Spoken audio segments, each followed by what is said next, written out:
Erinnya Israel Kazibwe Kitooke, Minisita ow'amawulire okunga abantu ate era omwogezi w'Obwakabaka bwa Buganda.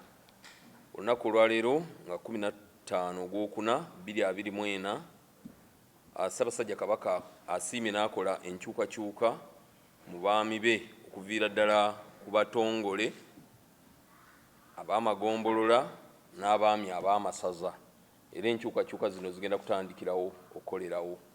Saza olujja luyimiridde bwe luti: asooka Haji Ahmed Magandazi Matovu ono ekaggo Kyaddondo yasigaddewo. Deo Kajimu ye Mukwenda omujja Ssingo. Vincent Matovu Ssekiboobo Kyaggwe. Sarah Nanono Kaweesi ye Kayima Mawokota. Williams Fred Mugabi ye Kitunzi omujja Gomba.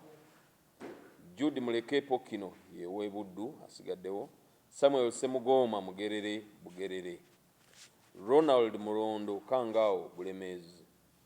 Robert Sonko Kimbugwe Buluuli.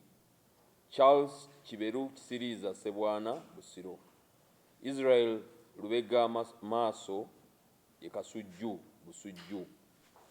Haji Sulaiman Magala Katambala owe Butambala. Michael Wamala Mbowa Mbubi Buvuma. Andrew Sempijja Mukasa Luweekula Buweekula. David Luyimbazi Kiyingi Rumaama Kabula.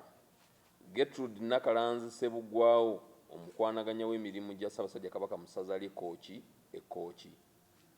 John Kankaka Muteesa Mawogola. Augustine Kasirye ye Kweba Essese.